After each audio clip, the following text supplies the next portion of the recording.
nació acá en Buenos Aires, mucha gente cree que no. No, nací en Buenos Aires. Lo que pasa es que vengo de una muy vieja familia de La Rioja. Y además estoy casado con una riojana. Así es. De modo que mis vinculaciones con La Rioja son muy grandes, ¿no? Pero nací en Buenos Aires. Pero vivió siempre acá en Buenos Aires. Viví siempre acá y soy muy porteño además, ¿no? Es porteño, pero también la gente lo identifica con las provincias. Sí, con Tierra porque del ya le digo, estoy muy vinculado afectivamente por Seguro. sangre y también por cierta manera de ver la vida, me parece, ¿no? ¿Cómo es eso? Yo creo que en el interior se ve la vida con más serenidad. Se desdeña un poco la turbulencia, la vocinglería. Se miran las cosas con un sentido un poco más, no diría eternos, pero más trascendente tal vez. Hay más tiempo para conversar, analizar, dejar de que pasen las cosas por sí mismas. Es cierto, ¿sabe que lo miraba y pensaba? Ahora se habla, el otro día estaba Casebrel y dice, yo me reconozco más en un montevideano que en alguien de Salta, por ejemplo. Entonces, sí. Curioso. Claro, me parece que es importante por ahí decir, bueno, ¿qué nos une, no, a los argentinos? ¿Qué tenemos en común? Los porteños que somos tan diferentes a gente de La tenemos Rioja. desde luego los símbolos y tenemos la historia en común. Es la historia. Ya es bastante, ¿no? Yo creo que la historia impidió, por ejemplo, que Buenos Aires se separara del resto del país en 1860, cuando Mitre triunfa en Pavón y la Confederación, presidida por Urquiza, por Derqui en ese momento, se derrumba, y muchos amigos de Derqui le dicen, corte de una vez, Buenos Aires tiene que ser un destino nacional por sí solo, y Mitre ve que no, que la Argentina es Buenos Aires y el país. Buenos Aires y el país. Buenos Aires y el país. Muestra su libro Buenos Aires y el país. Claro, la Argentina es la Es la historia la que impidió la segregación, la división, la disgregación. O sea que usted me está diciendo lo que nos une es la historia. Yo creo que sí, la historia es un perno muy fuerte, ¿no? ¿Somos un país realmente federal? ¿Usted considera eso? No, no somos un país federal. Nunca lo hemos sido. El genio argentino es federalista, pero la realidad geográfica impone una centralización casi inevitable. ¿Cómo puede ser un país federal, un país que tiene una pequeña y única entrada?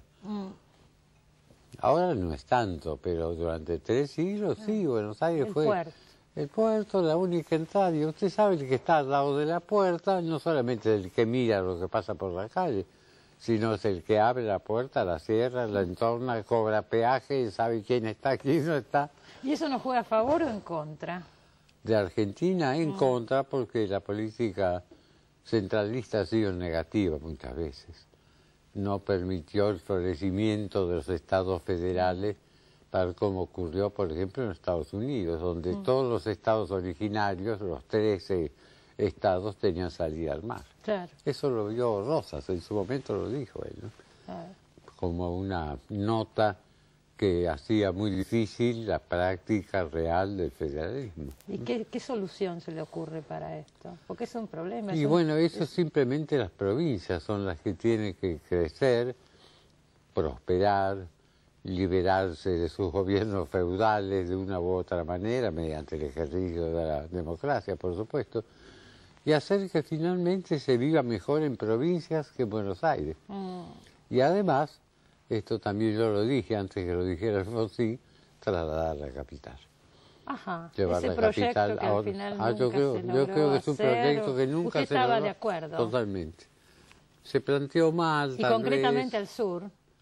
No digo dónde. Ajá. Eso que lo digan los técnicos, los políticos, pero sacar los 3 poderes de la ciudad de Buenos Aires. Bueno, es lo que hizo Brasil. ¿Le funcionó eso a Brasil? Funciona bastante bien. Ajá.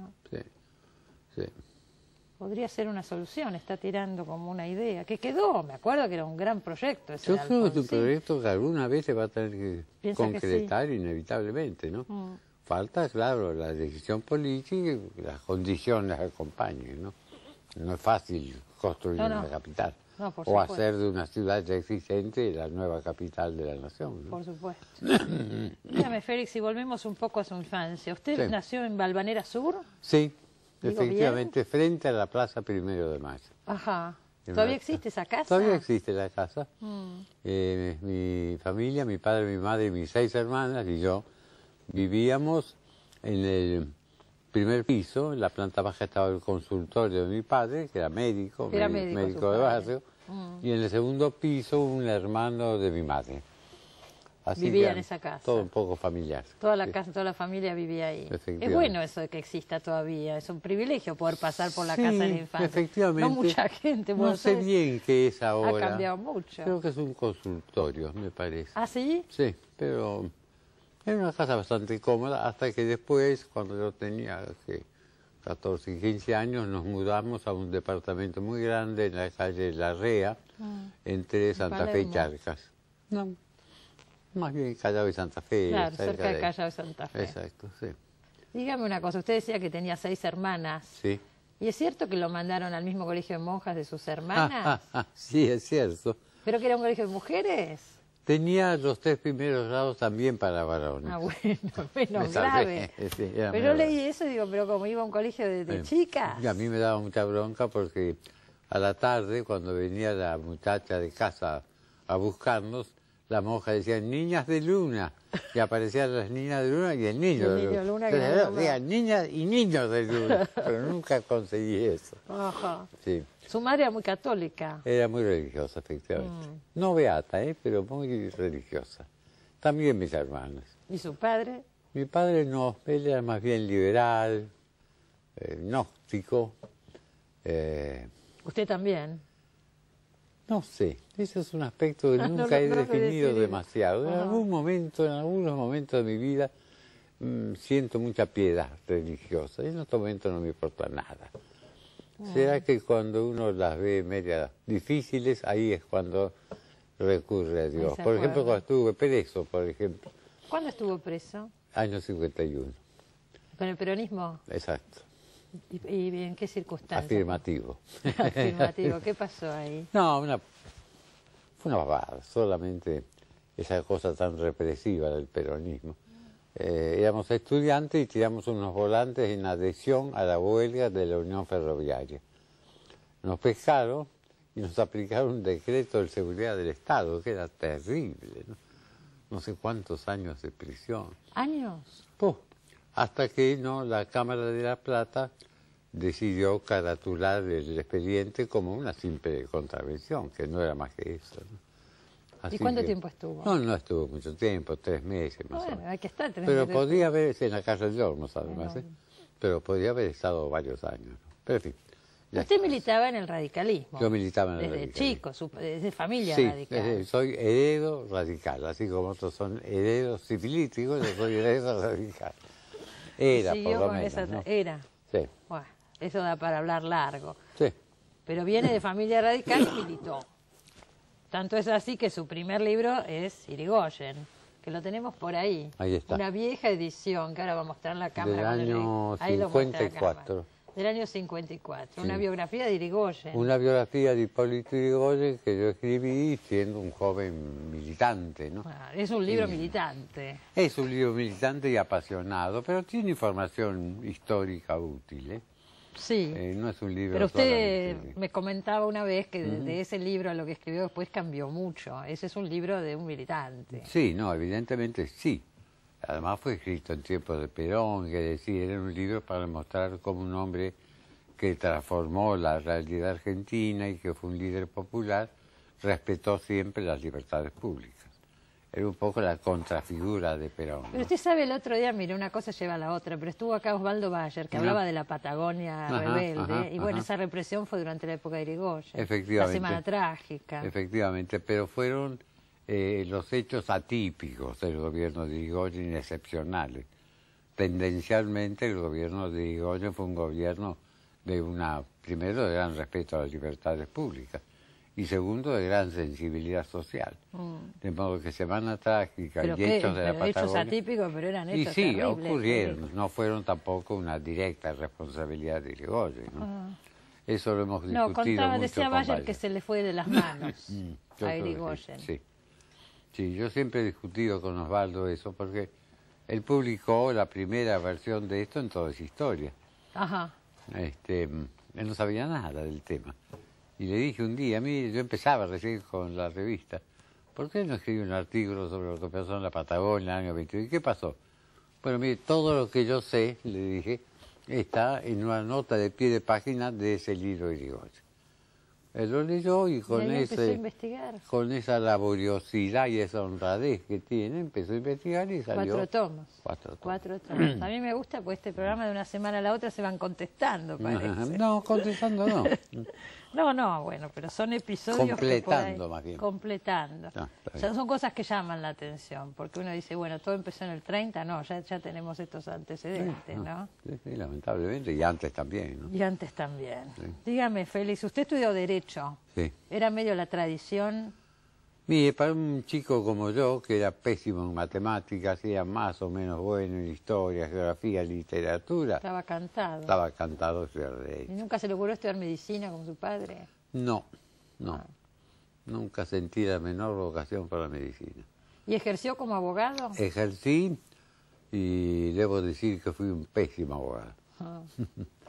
Que odiaba a mis clientes, simpatizaba con la contraparte, quería arreglar a toda costa y sacarme de encima los temas. Lo antes posible.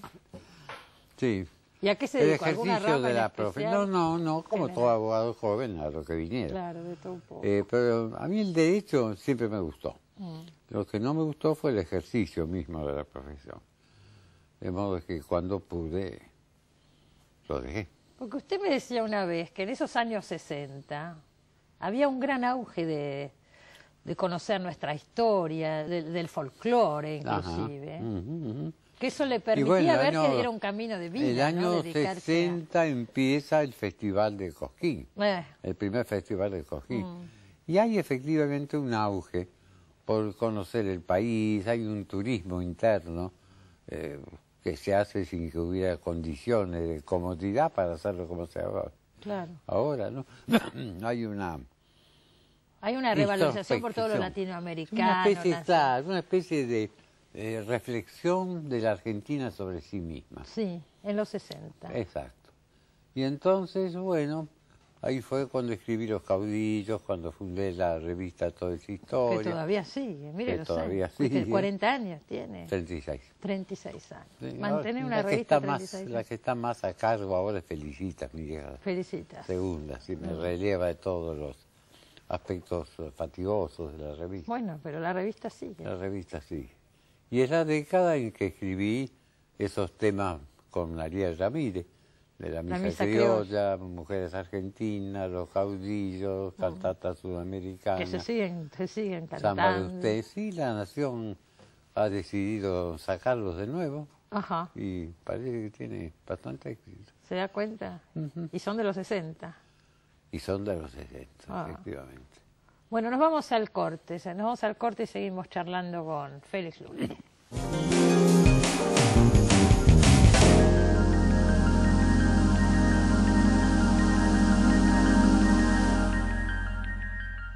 Bueno, decíamos en el bloque anterior que Félix Luna fue radical de toda la vida, de familia radical. Y antes de llegar a estos años 60 en los que hablábamos, sucedió en el año 58 el gobierno de Frondizi, donde hay una división dentro de la Unión Cívica Radical y usted apoya a Frondizi, a la Unión Cívica Radical Intransigente. Si recordamos toda esa época, Frondizi tuvo apoyo de muchos intelectuales y escritores de la época, como Sábato, Noé Trick, Viñas, Marta Lynch, bueno, una cantidad, ¿no? Si usted mira ese periodo desde hoy, ¿qué balance hace de la época de Frondizi? De quien usted fue muy cercano, ¿no es cierto? Yo fui bastante cercano a Frondizi, efectivamente, porque era un hombre de una inteligencia deslumbrante. Y sobre todo tenía un modo de ver el país muy distinto a lo que se habituaba, ¿no? Sí. Yo creo que fue el ensayo más inteligente que hubo en nuestro país de organizar las cosas dentro del capitalismo, pero con un sentido y un interés nacional. Es decir, la idea del desarrollo no era solamente desarrollo económico, era también educación, era transporte, era por supuesto petróleo, Era una serie de cosas que estaban vinculadas entre sí y que en su totalidad significaba poner en marcha el país. Es decir, la Argentina quedó muy atrasada con el gobierno de Perón. Esto no es un juicio adverso porque a veces es muy difícil gobernar de otra manera. Y Perón gobernó dando satisfacción a exigencias, reclamos, necesidades sociales importantes, pero no tuvo en cuenta la inversión de capitales, a pesar de que él propició una ley de inversiones de capitales extranjeros, y no tuvo en cuenta la posibilidad de que se incorporaran las nuevas tecnologías, que el país se insertara en el mundo, ¿no? Frondizi sí, Frondizi trató de hacerlo y lo hizo en alguna medida. Entonces, él significaba un nuevo tipo de político y de gobernante que sedujo a muchos, entre esos, mucha gente. Esta gente que usted ha nombrado, sí, que eran todos amigos míos, pero fueron por mucho tiempo además. Que trabajaron, ¿no es cierto?, en la campaña. Que trabajaron muchos de ellos en la campaña. Sí. El que Ahora, menos, sí, dígame. Sí. No, digo, David Viñas y su hermano Ismael por poco tiempo, porque pocos meses después que asumió el poder, Frondizi rompieron con él, por la política de petróleo fundamentalmente.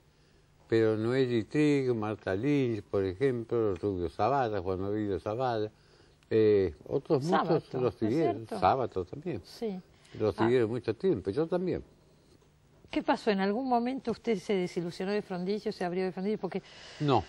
Lo que se le ataca a Frondizi es que se desdijo de su prédica. Sí, se desdijo de una prédica que había ejercido cuando era un opositor. Y después, cuando vio la responsabilidad del gobierno, se dio cuenta que esa prédica no valía, no servía. Pero en temas básicos, con el petróleo, por ejemplo. Como el petróleo, por ejemplo. Claro. Él dejó de lado lo que dijo. Opuesto totalmente a lo que había. Sí, e hizo lo que tenía que hacer. ¿Usted considera que era lo que tenía que hacer? Yo creo que hizo lo que tenía que hacer. Es al revés de Illa. Illa mantuvo su palabra y rompió, canceló los convenios petroleros. Creo que le hizo daño al país, pero mantuvo su palabra, que también es una forma de gobernar. Sí, sobre todo en un país donde hay tanta diferencia entre lo que se promete. Donde el doble discurso es tan común, etc. Claro. Bueno, el tiempo juzgará. Sí. Pero de todas maneras, terminó mal Frondizi, Félix. Bueno, habría que ver lo que eran las Fuerzas Armadas de la época, el sindicalismo de la época, el peronismo. No pudo manejar todos esos elementos. Evidentemente. Yo le pregunté en un libro... Usted tiene un libro. Que no está por ahí, bueno, tiene uno de charlas con Frondizi. Diálogo con Frondizi se llama. Pero después escribió otro, ¿no es cierto? No, me equivoco. Escribí ese. Ese. En el año 62, estando él preso, Martín García. ¿Usted lo fue a entrevistar a Martín García? Sí, varias veces. Sí. Y le pregunté en un momento cuál fue el mayor error que cometió. Y sorprendentemente él me dijo, el mayor error fue aceptar el gobierno. ¿Aceptar el gobierno? Yo quedé muy asombrado. Aceptar el gobierno en las condiciones en que lo acepté, dice, fue un error. Pero claro, en política no se puede decir, no acepto el gobierno ahora, espero a 4 años, a 6 años. Las cosas vienen. ¿Qué pasó con Frondizi? Después, en los últimos años, no apoyaba a Seineldín. Yo recuerdo una cosa. No, bueno, ese ya no era. Directa. Entonces no ya era se Frondizi, era un hombre enfermo. Y de este Frondizi lo prefiero no ocuparme, porque me dio mucha pena. Y a muchos amigos míos también. Era enfermo, tenía un problema, algo parecido al Alzheimer, supongo yo, ¿no? Pero bueno. Frondizi fue el político, por lo menos en los inicios, que a usted más lo entusiasmó, que más se identificó. Sí, porque reunía la condición del político práctico con la condición del intelectual que estaba por encima de los problemas. Sí. Es decir, Frondizi podía saber qué es lo que estaba pasando en el comité de San Juan y al mismo tiempo podía decirnos cómo se estaba explotando el petróleo en Gran Bretaña en ese momento. No tenía una gran cultura, me refiero al aspecto literario, ¿no es cierto?, o musical, pero tenía sí una visión general muy original. Además no hacía nada por seducir, era un hombre que en ese sentido no parecía un político, no hacía nada por seducir, si no quería, si no quería, lo mismo daba. No era de los políticos que le golpeaban el hombro, lo llamaban por su sobrenombre. Y dígame, ¿Alfonsín no lo entusiasmó tanto al principio como lo entusiasmó Frondizi? Yo a Alfonsín lo respetaba y lo respeto mucho. Pero me pasó la época ya de la militancia política. En un momento yo me di cuenta que había que optar entre ser un político o ser un historiador, y me quedé con la historia. Porque con esa prueba, en la primera época de Frondizi, que fantaseó con ser un político, ¿no es cierto? ¿O ¿Yo? no? Sí. Sí. Y después dijo, no y es lo después, mío. no es lo mío. Entendí que mi vocación profunda y el lugar desde donde yo podía influir positivamente con los míos, con mi entorno, Sí. era la historia. Ah. De todas maneras, aceptó un cargo durante la época de Alfonsín, fue secretario de Excepcionalmente Cultura. fui secretario de Cultura porque me gustaba la masa crítica de la cultura, los libros, el teatro, el cine, ese tipo de cosas. Y me divertí mucho, además, incluso, no sé si pasarán ahora o habrán pasado por el monitor, el momento más glorioso de mi vida, cuando en mi función de secretario de Cultura de la ciudad de Buenos Aires, pronuncié un discurso cantándolo. ¿Ah, sí? Ya, creo que fue la única vez en la historia que un funcionario público pronunció un discurso cantando. ¿Y qué era? ¿Qué cantó? Fue el Día del Payador, Ajá. se celebraba en el Teatro Presidente Alvear, Sí. vinieron payadores argentinos y orientales, y cuando llegó el momento de empezar en el escenario, yo con una guitarra y un acompañante, en vez de inaugurarlo con un discurso, como sería de Ahí práctica, estamos viendo la foto. ahí está, y estoy cantando en décimas definidas, en vez de echar un discurso, quiero dar a este concurso la más cordial bienvenida a esta gente tan querida que se ha venido a payar. Yo la quiero saludar y decirle muchas gracias, siéntanse como en su casa, en el Presidente Alvear. Y seguía. Dígame, y usted me dijo recién fue el momento más feliz de mi vida, ¿dijo eso? Bueno, estoy exagerando, pero fue muy divertido. Pero fue muy bueno para Porque usted. la gente aplaudió. Y claro, Yo tenía miedo que por ahí me dijera algo, con toda razón. No, estaban chochos y tengo la grabación, por casualidad la he conseguido, y alguna vez la he escuchado y me muero de risa. Se mata de risa. Ahora muchos colegas suyos, muchos escritores, intelectuales, cuando han pasado por la función pública han salido muy desgastados. ¿Usted no salió desgastado? Yo no salí desgastado, No. mis recuerdos son buenos. Me fui con Alfonsín, cuando Alfonsín renunció, y Facundo Suárez Lastra, que era el intendente del cual yo dependía, renunció también. De modo que salí por la puerta grande, no tengo malos recuerdos, creo que no hice todo lo que me hubiera gustado. Yo quería hacer una escuela de circo, Una por escuela de ejemplo, que nunca se pudo concretar. Ah. Pero bueno, lo que se hizo bastante bien. En esa época escribió Soy Roca, ¿no es cierto? Sí, efectivamente. En la época en que era secretario de Cultura. En la época en Me que acuerdo era- que vino acá al programa, mire los años que hace que estamos acá en este programa, acá a Canal 7, y contó que al mediodía usted paraba en la Secretaría de Cultura, se iba a su casa y en el rato de las 7 iba escribiendo Soy a mi Roca. oficina, a mi estudio. A su estudio. En la calle Reconquista, efectivamente. O y sea ahí que no escribí. dejó de escribir. Y no dejé tampoco de cumplir mi Nada, función. hizo todo. Sí, efectivamente, sí. Y ese libro, Félix, Soy Roca, que está escrito en primera persona, es donde Sí. usted más se empieza a aproximar a la ficción, que después ha seguido con sus últimos libros. Sí, un poco. Lo que pasa es que yo no quise caer, digamos, en la biografía común que empieza diciendo, fulanito tal nació tal día de tal año. Pero usted ha escrito biografías. Yo escribí biografía, por eso no quise repetir una cosa Claro, así. pero lo Quise hizo hacer Alvear, un qué sé esquema yo. distinto, ¿no? Ortiz, tiene una de Ortiz. ¿eh? Ortiz también, Sí. Irigoyen, Alvear, Ortiz, pero no es una biografía, es un análisis más bien de su gobierno. Sí, pero en su Este, tiempo. De Sarmiento también, hay algo que no es exactamente biográfico. No, no es biográfico, No. son charlas, eso me acuerdo muy bien de ese libro, son charlas imaginarias de Sarmiento con personajes de la Efectivamente, historia. sí. Pero en el caso Eso de fue después de Roca, Soy Roca. ¿Cómo? Fue después de Fue Soy después de Roca. Soy Roca. El cambio grande se produjo con Soy Roca. Efectivamente, sí. Pero es un libro de historia, no es una novela, como muchos dicen. Bueno, Es un libro absolutamente de historia, con una forma un poco novelizada, pero todo lo que se dice es históricamente real. hay una investigación histórica y Hay después una sobre investigación, eso usted... Efectivamente. Bueno, pero usted inauguró una cosa que después acá, a mi criterio, se abusó, no es su culpa, que es la novela histórica. Ujú, sí. Con el éxito tremendo que tuvo Soy Roca, muchísima gente dijo, ahora vamos a contar la historia así. Y hay libros Claro. buenos y hay libros muy malos. Hay libros buenos y hay libros Se abusó de la pésimos. historia. Efectivamente. ¿Eh?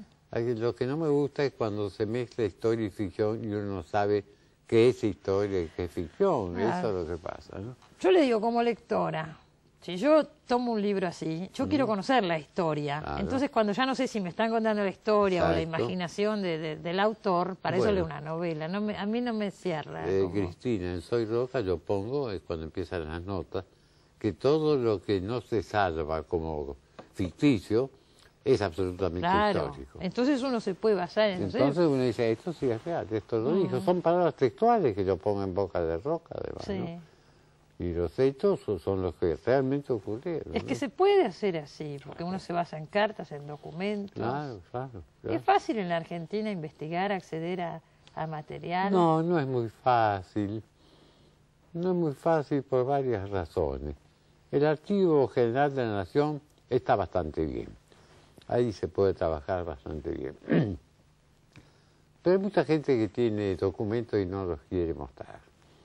Familiares. Familiares, porque tiene miedo de quedar mal, su antepasado, todo lo que sea, ¿no? Y hay veces que se han perdido documentos, lamentablemente. Y por ahí los hacen desaparecer. No sé, o por decir ya.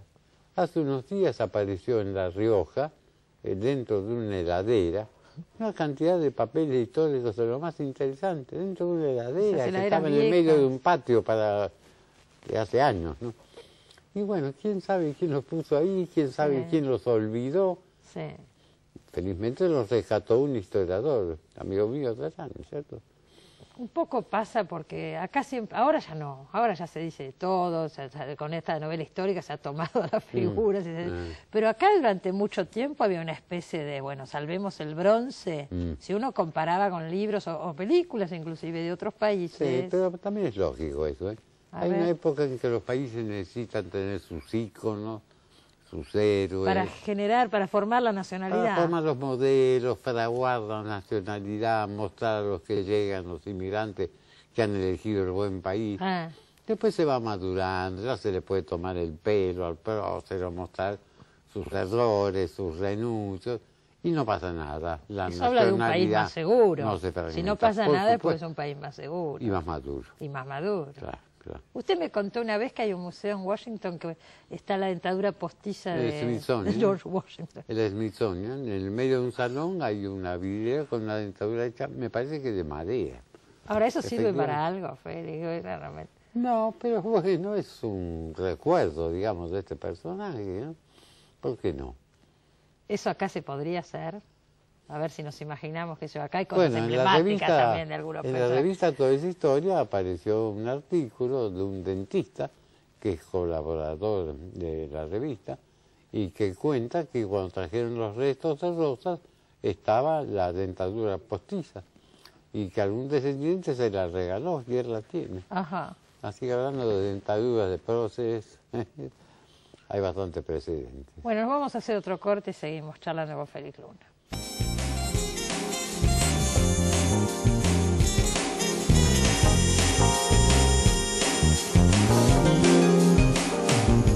Bueno, Félix, usted me decía una vez que hay muchas maneras de abordar la historia. Me gustaría que explicara un poquito eso y me dijera cuál es la suya, cómo aborda usted la historia. Bueno, me adelanto a decirle, yo soy partidario de la historia narrativa, la historia que se cuenta. La historia que es una crónica de lo que ocurre con los hombres y mujeres de que se trata, ¿no? Ajá. Al decir que hay diversas maneras de abordar la historia, me refiero sobre todo a esto que es justamente lo fascinante de la historia, que siempre puede verse desde puntos de vista diferentes. Yo suelo poner el ejemplo del descubrimiento de América. Usted lo cuenta desde el punto de vista de Colón, pero cuéntelo desde el punto de vista de los indios, cuéntelo desde el punto de vista de los hermanos Pinzón que estaban por sublevarse si no veían tierra en uno de los días, o de Rodrigo de Triana, que es el que grita tierra. Hay muchas maneras y por eso no se agota nunca.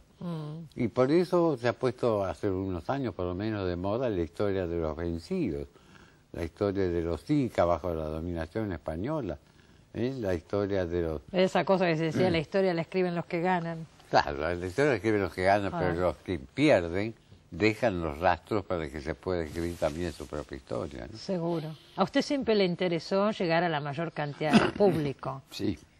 Sí. O sea, trabajó en ese sentido, no solo con los Porque libros, yo- sino que hizo televisión, radio. Sí, pero en materia de video. historia, además, el otro día me decía un periodista, la historia, hacer historia no es nostálgico, no, le digo, porque yo hago historia para entender mi país de hoy, Seguro. no hago historia para quedarme en lo que pasó en el siglo XVII o en el siglo XVIII. Da claves para entender el hoy. Yo creo que dar unas claves. Este es un país tan impredecible que a veces uno no Sí, yo sabe. no digo que la historia dé las respuestas correctas Ah. siempre, ¿no? Sí. Pero alguna pista nos da, alguna lucecita, evidentemente nos alumbra, ¿no?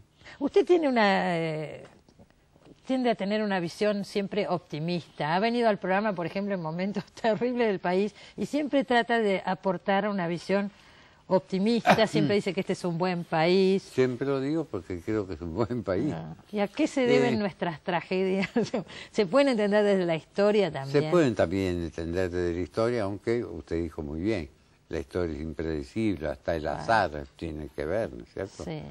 Pero, ¿Y acá por ahí más? yo En creo que Argentina cuando- a veces pasan cosas. Por ejemplo, Félix, el momento que estamos pasando ahora, hace un año y medio no lo podíamos imaginar jamás. hace 2 años el país Nos estallaba. caíamos, se venía todo abajo. Estallaba, y ahora, bueno, no voy a ponderar lo que está pasando, pero todo el mundo lo sabe. El Pero cambio lo de ha humor. ponderado usted en un artículo que leí en Sí, La Nación, sí, que ha sí. ponderado mucho al gobierno de Kirchner. Efectivamente, no lo he ponderado. Yo he dicho que la presencia de Kirchner, a quien no conozco ni siquiera de vista, ha cambiado el humor de la sociedad. Bueno. Y eso ya es muy importante, ¿no? Porque además, yo no soy esos que hablan del comportamiento de los precios o de la conducta de los mercados. La conducta y el comportamiento es propio de los seres humanos. Y son ellos los que hacen que los precios se manejen de determinada manera o el mercado. Entonces, el humor de la sociedad cuando cambia es muy importante también para la economía. Yo veo que Kirchner ha llegado al gobierno creando muchas expectativas y eso me parece que es positivo. Va a haber muchas dificultades todavía. La historia nos enseña que estas dificultades no son fáciles de vencer, además. Pero en principio hemos dejado atrás lo peor y esto no es poco. No es poco, seguramente. Ahora, esto que yo le decía Además, yo recién... no es que sea optimista, Bueno, soy más bien realista. no, pero en ese general usted tiene realismo- una visión... Sí, porque además trato de ver las cosas con ojos de historiador. Es eso, las con mira la desde vista una larga, distancia. claro, es decir, la pequeña anécdota, la cosa que pasó, que da lugar al chiste o a la suspicacia. Yo prefiero un poco ver la vista larga. Ahora, usted, este es un país con una historia bastante terrible, digamos, ¿no es En cierto? algunos aspectos sí, no más terrible que otros. No más terrible que otros. No. Estados Unidos tiene una guerra de secesión donde murió millones de seres humanos. Usted, ¿Qué le parece? usted dice, me interesa escuchar esto, usted dice, este es un buen país. Digo, ¿qué nos pasa para la sucesión de desgracias? Ojalá hayamos terminado con esa etapa, pero venimos de una sucesión de desgracias horrorosas. Mire, usted hablaba recién, hace un rato, de Frondizi. O sea, la cantidad de proyectos que han fracasado, además, ¿no es cierto? Porque muchas veces el país no estaba preparado para ciertas propuestas. El país no estaba preparado, por ejemplo, para Frondizi. En algunos aspectos tampoco estaba preparado para Alfonsín.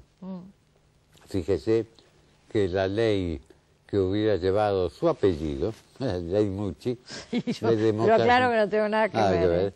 La ley de democratización sindical, que hubiera Sí. cambiado totalmente el rostro Bueno. del movimiento obrero, no salió por un voto. ¿Por un voto fue? Por un voto, el voto Ah. del senador Zapag de Neuquén, Ah, con quien no se pudo negociar. fue por un voto. Por un voto. Dígame una cosa, Félix. Usted me dijo una vez que sobre los años más negros de la historia argentina, la época de la dictadura militar, usted prefiere no escribir, que lo haga otro. Sí, porque son realmente, primero, no está todo contado todavía. Segundo, que estamos muy Hay cerca. bastante. Claro, y hay cicatrices muy abiertas todavía. Y aunque yo soy de los que creen que la historia puede contarse un día después de que ocurran los hechos, es un periodo que vocacionalmente no lo sintonizo con agrado. como no sintonizo con agrado, supongamos a López Rega como personaje, ¿no es cierto? Bueno, más bien. Yo me he ocupado de otros Pero aspectos. prefiere, ¿cómo elige un personaje? ¿Tiene que ser un personaje con el que se siente identificado? No Yo tanto, no. porque con Roca usted no estaba Claro, identificado. pero no lo elijo, me elige a mí, ¿eh? Ah, Yo siento de eso pronto... como un novelista, ¿eh? Y es un poco eso también. Ah, Todo tiene su origen. Y yo podría contar anecdóticamente cómo surgió la idea de escribir Irigoyen o la de Roca. Pero repito, le diría que es el personaje el que me elige a mí, de pronto hay que sacarlo afuera. Sí.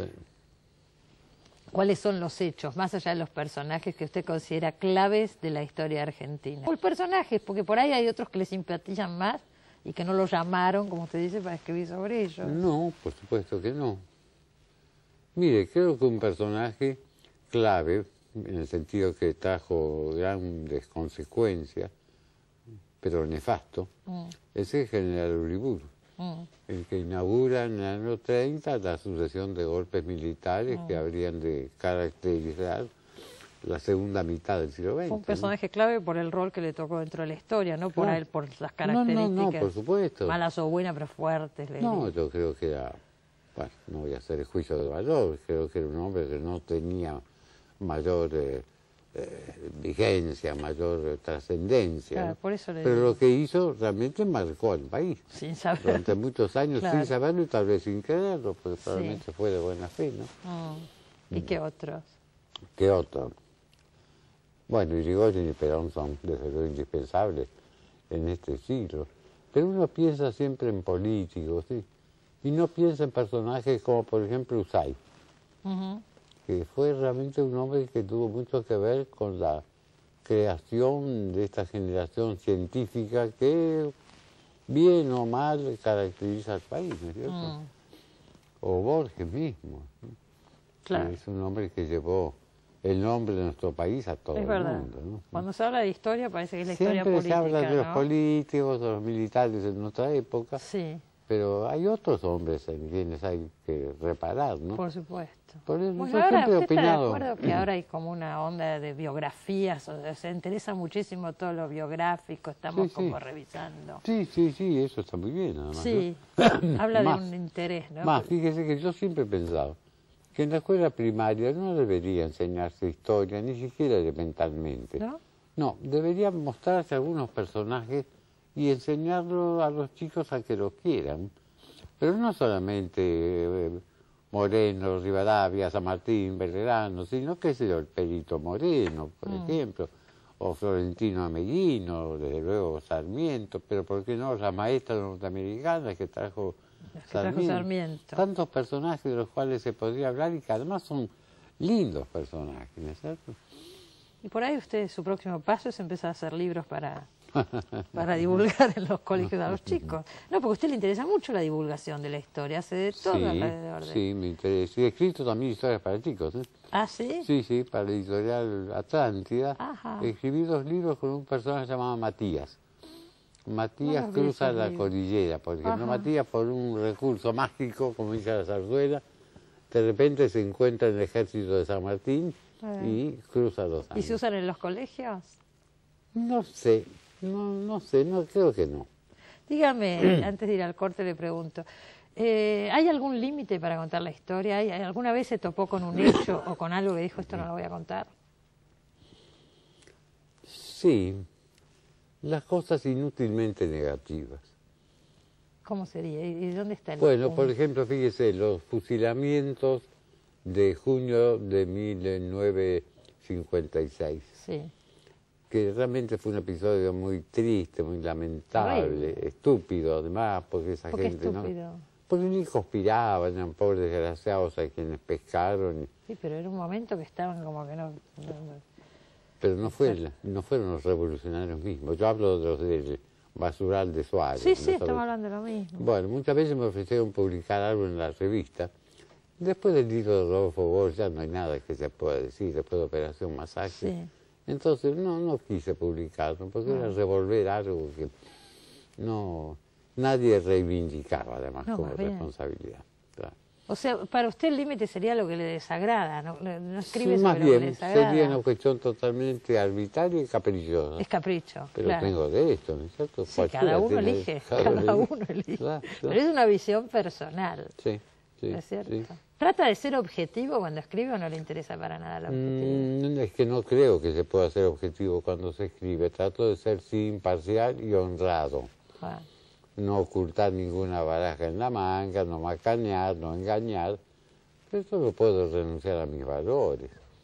Yo creo en la democracia, en la tolerancia, en el pluralismo.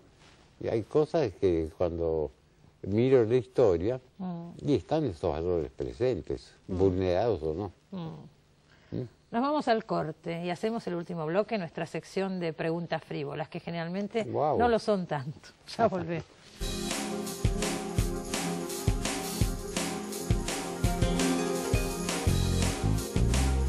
Bueno, siguiendo como modelo el cuestionario que alguna vez contestó Marcel Proust cuando tenía 20 años, vamos a hacer nuestra sección de preguntas frívolas, que generalmente no lo son tanto. Félix, ¿cuál es el principal rasgo de su carácter? ¿Qué puedo decir? La envidia, la mezquindad, la crueldad. No, Grandes confesiones. la generosidad. Es una persona generosa. Creo que sí. ¿Cuál es la cualidad que prefiere en un hombre? La honradez. ¿Y en una mujer? ¿Puedo decir dos? Sí, Belleza e inteligencia. Pero juntas, ¿eh? no pide poco. Ah, pero hay, ¿eh? Mi mujer Por ejemplo. es bella e inteligente. ¿Cuántos años hace que está casado con la 40 y negra? tantos. 40 y tantos. Debe haber salido en la foto, supongo, yo no vi. Supongo que sí, Me yo imagino tampoco que he sí. visto, pero No. había muchas fotos con su... Ahí creo que están buscando una. Ajá, ajá. ¿Qué es lo que más aprecia en sus amigos? Diversidad. Diversidad. O sea, tener amigos diversos. Diversos, distintos. De distintos ambientes, distintas Ah, ideas. Sí, sí, sí. Ajá. ¿Cuál es su principal defecto? Dije que mi principal virtud sería la generosidad. Mi principal defecto sería, no sé cómo decirlo, no pronunciarme a veces vehementemente por alguna cosa, estar dudando, soy un poco hamletiano. Hamletiano. Intelectualmente, sí. Ajá. Tal vez porque soy demasiado pluralista, demasiado tolerante, entonces nunca me decido a ver quién tiene razón. O Le si yo gustaría ser más definido en algunas cosas. Tal vez. ¿Cuál es su ocupación favorita? Leer buenas lecturas. ¿Y qué lee? Leo de todo, pero me gustan desde luego las novelas buenas, el ensayo, poesía. La poesía leo menos, pero leo muchas novelas y mucho ensayo. ¿Novelas argentinas lee? Argentinas también. También, Sí, además. Sí, sí, sí. ¿Autores nuevos lee o no le interesa mucho? Sí, leo los que van saliendo y que Ajá. tienen alguna repercusión. No sé, Guillermo Martínez, César Aya, por supuesto. Los lee. Sí, sí. Ajá. ¿Cuál es su idea de la felicidad? Y llegar a la edad que tengo gozando de cierto reconocimiento. O sea que está feliz. O sea que soy bastante feliz. ¿Cuál sería su mayor desgracia? No, no hay que decir por cábala. Hablando de felicidad. Ujú. ¿Cómo querría ser? ¿Qué cosa le gustaría ser diferente a cómo es? Un poquito más alto. ¿Más alto? Todos me dicen rubio, de ojos celestes. ¿En qué país desearía vivir? Qué pregunta, Félix Qué Luna. pregunta. Qué pregunta, ¿no? ¿Qué detesta más que nada? La grosería, me parece, a esta altura de la vida. La grosería. La grosería, la gente que habla a los gritos, la gente que no es cortés, que insulta, que toca la bocina, ese tipo de cosas. O sea que vive detestando bastante, porque nos pasa bastante. Sí, pero todo esto. menos que antes. ¿Eh? ¿Le parece? Sí, yo creo que la gente está aprendiendo, lentamente, ¿no? Usted es optimista, ya lo decíamos hace un rato. Bueno, creo en la naturaleza humana, ¿no? Ah, ¿cree que la gente está aprendiendo? Yo creo ¿Ve que menos sí. agresión en la calle? Por lo menos se contiene más la agresión. Sí. Por lo menos estamos hablando de esta cotidiana, ¿no es Sí, cierto? por supuesto, claro. ¿Con qué faltas es más indulgente? Las faltas que se cometen por amor. Ah. ¿Cuál es la palabra que más detesta? Y si la digo, ya dejo de detestarla. ¿Sí? Claro. ¿Por decirla? ¿No? Y sí, sí. Por decirla deja de detestarla. Y al decirlo uno ya la está valorizando de Ajá. algún modo. Así Bueno, que no la digamos. No la digamos. Es como otra pregunta que le hice hace un rato, que Ajá. lo malo no lo traigamos. Falta ¿Qué mucho. profesión? Falta mucho. ¿Por qué no le gusta el No, cuestionario? Sí, sí, que me pone a botar la No, pared. mire, están poniéndonos una seña ahí despedida, así bueno. que esté tranquilo que se acaba. Pero ahora hago la última. ¿Qué profesión, aparte de la suya, le gustaría ejercer? Cantor, va a decir ahora, cantor de payadas. Payador. Ah, ven, payador. Es más específico. ¿En serio? Y sí, porque el payador imagina cosas todo el tiempo y las improvisa. Y si no, mimo, que es lo mismo, porque también imagina e improvisa. Bueno, ¿No? en cualquier momento.